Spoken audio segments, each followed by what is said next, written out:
यूँ तो दोस्तों जब तुम्हारा ब्रेकअप हो जाता है तो ब्रेकअप हो जाने के बाद तुम एक्स को हर तरीके से रोकने की कोशिश करते हो, लेकिन वो एक्स ज़िद्दी और नालायक हो चुका होता है, वो नहीं रुकता है।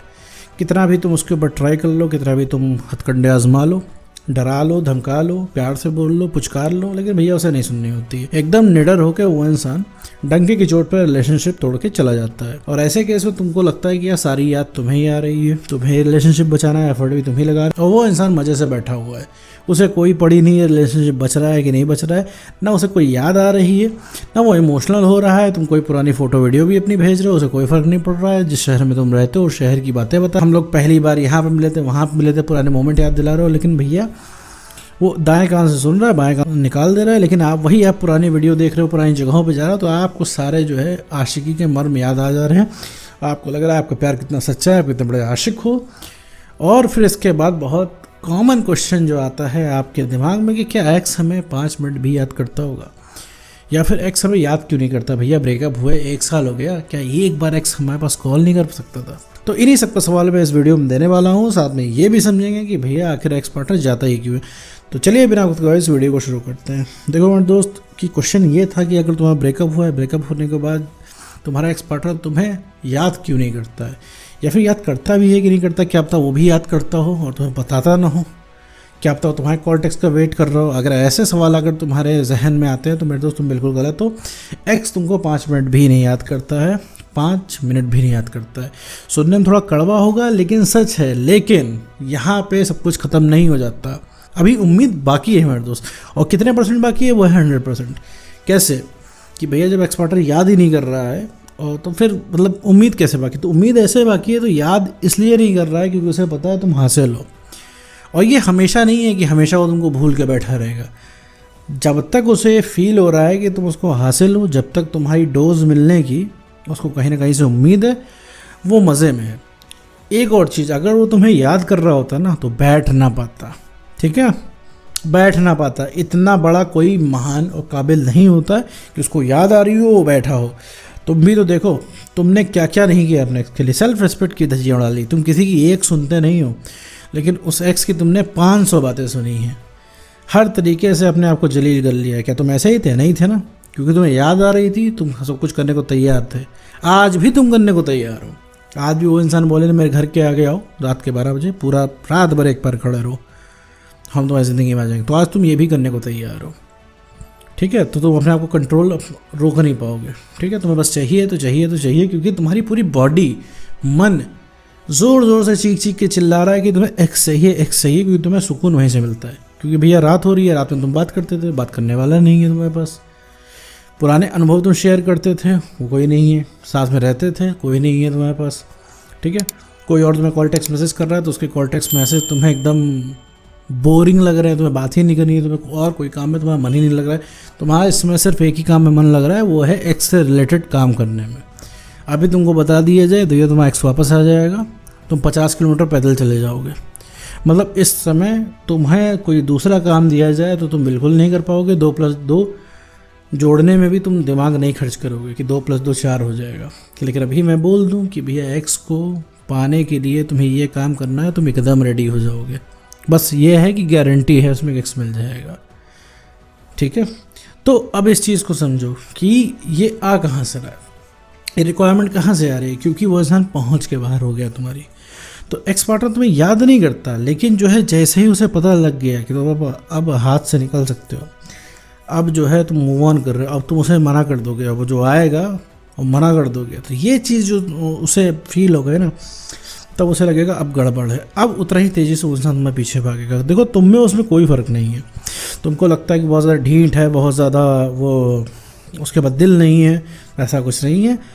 उसको बस एश्योरेंस मिला हुआ है कि तुम कहीं नहीं जा रहे हो। रिलेशनशिप के 3 साल बाद भी दौड़े दौड़े वो इंसान आएगा और तुमसे 4 मीठी बातें करेगा रिलेशनशिप के बारे में, और तुम रिलेशनशिप में तुरंत आ जाओगे बिना कोई सवाल जवाब किए, ठीक है। तो उसको ये चीज़ बिलीव है, इसीलिए वो चिल मार के बैठा है।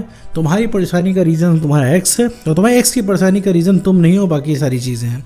बाकी सारी चीज़ों में उसको मज़ा नहीं आ रहा, लेकिन सिर्फ रिलेशनशिप के मामले में मज़ा आ रहा है, क्योंकि रिलेशनशिप में एक इंसान है, वो हो तुम, जिसको हमेशा बेटर फील कराने पे तुले हुए हो, ठीक है, जो उसको हमेशा रिलैक्स फील कराने पे तुले हुए हो। हमेशा वो इंसान रिलैक्स कैसे है, तुमसे है।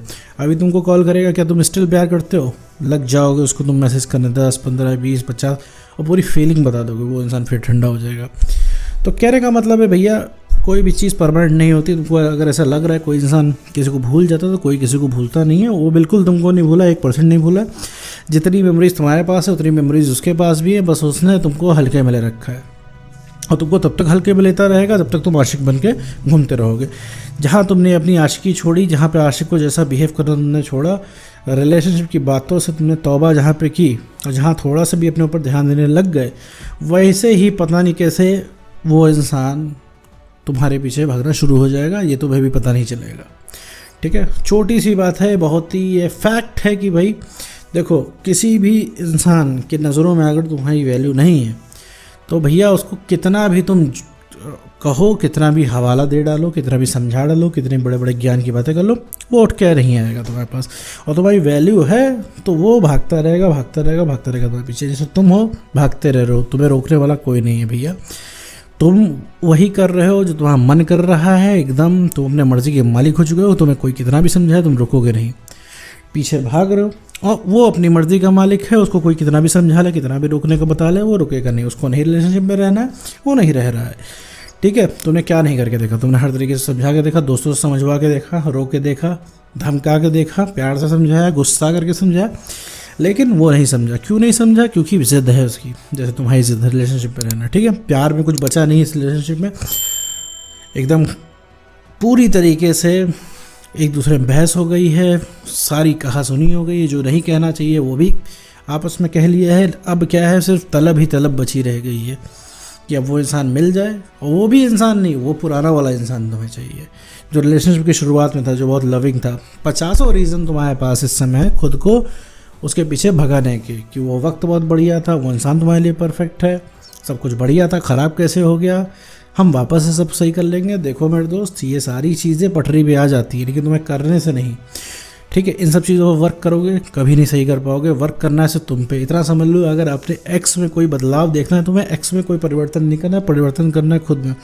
परिवर्तन में क्या करना है, अपनी सेल्फ रिस्पेक्ट को बढ़ाना है। सेल्फ रिस्पेक्ट तुम्हारी ज़मीन में जा चुकी है, उसको भैया मेंटेन करना है। सेल्फ रिस्पेक्ट होनी ही होनी चाहिए, जो तुम्हारा व्यक्तित्व तय करती है। सेल्फ रिस्पेक्ट नहीं तो तुम मेरे दोस्त किसी लायक नहीं। ठीक है, तुम अभी खुद को नहीं पसंद कर रहे हो, क्या उम्मीद कर रहे हो तुम्हारा एक्स तुमको पसंद करे? नहीं पसंद करेगा, क्योंकि भाई इंसान उसी चीज़ के पीछे भागता है जिस चीज़ की वैल्यू होती है। दूसरी चीज़ अपना कॉन्फिडेंस बढ़ाना है। कॉन्फिडेंस ही एक ऐसी चीज़ होती है मेरे दोस्त, जिसके दम पे हम कोई भी चीज़ करने का सपना देखते हैं। वो कॉन्फिडेंस ही कम होगा तो मेरे दोस्त कैसे काम होगा? एक छोटी सी चीज़ समझो कि अगर तुम्हारा कॉन्फिडेंस कम है और तुम कोई चीज़ करना चाह रहे हो, तो तुम्हें उस चीज़ को करने का विश्वास ही नहीं आएगा। ठीक है, तो कॉन्फिडेंस कैसे बढ़ता है? धीरे धीरे काम करने से बढ़ता है। अभी धीरे धीरे बढ़ता है, एक तुरंत नहीं बढ़ जाता है कि अभी तुमने कुछ कर लिया तो तुम्हें कॉन्फिडेंस आसमान में चीर गया। तो कॉन्फिडेंस धीरे धीरे बढ़ता है। जीवन के और भी काम करो जिससे कॉन्फिडेंस मिले, वो काम करो इससे सक्सेस मिले। सक्सेस मिलने का मतलब मैं कह रहा हूँ कि तुम लूडो ही खेलो ऑनलाइन, तुम 2 बार जीतोगे, तुम्हें लगेगा हाँ किसी लायक हो, तो कॉन्फिडेंस बढ़ा तुम्हारा। और तीसरी जो मोस्ट इंपॉर्टेंट थिंग है, अपने आप को इमोशनली स्टेबल बनाना है। इमोशनली स्टेबल क्या होता है कि जो हर जगह तुम इमोशनल हो जाते हो। अभी तो कोई तुमसे अनजान आदमी भी प्यार और ब्रेकअप की बातें करने लग जाएगा, तो तुम्हारे पास अनलिमिटेड समय है उसको डिस्कस करने का। खूब दबा के तुम डिस्कस करोगे, ये बात वो बात वो बात वो बात, और उसमें तुम साबित करने की कोशिश करोगे कि तुमने कितना प्यार किया और सामने वाला कितना नालायक है। लेकिन मेरे दोस्त, इससे कुछ नहीं होने वाला है। आपको सही जगह पे इमोशनल होना है, जो कि रिलेशनशिप में इमोशनल होना अच्छा लगता है। कभी कभी रिलेशनशिप के बाद जब ब्रेकअप हो जाता है, ब्रेकअप के बाद इमोशनल नहीं होना होता है। अगर ब्रेकअप के बाद आप इमोशनल हो रहे हैं तो सिर्फ वो चीज़ जहर का काम कर रही है पूरे ब्रेकअप में, वो और दूर करेगी। अभी आप जितना इमोशनल होगे, लविंग नहीं इरिटेटिंग लगोगे। ठीक, आपने आपको इमोशनली स्टेबल बनाइए, तभी आप उस इंसान के सामने खड़े हो पाएंगे। तो अपना कॉन्फिडेंस बढ़ाना है, सेल्फ रिस्पेक्ट को गेन करना है, इमोशनली स्टेबल बनना है। तो सबसे पहले जो कोई अट्रैक्ट होकर आएगा वो होगा आपका एक्स पार्टनर। तो उम्मीद करता हूं दोस्तों आपको वीडियो समझ में आएगा। तो आज की वीडियो में बस इतना ही।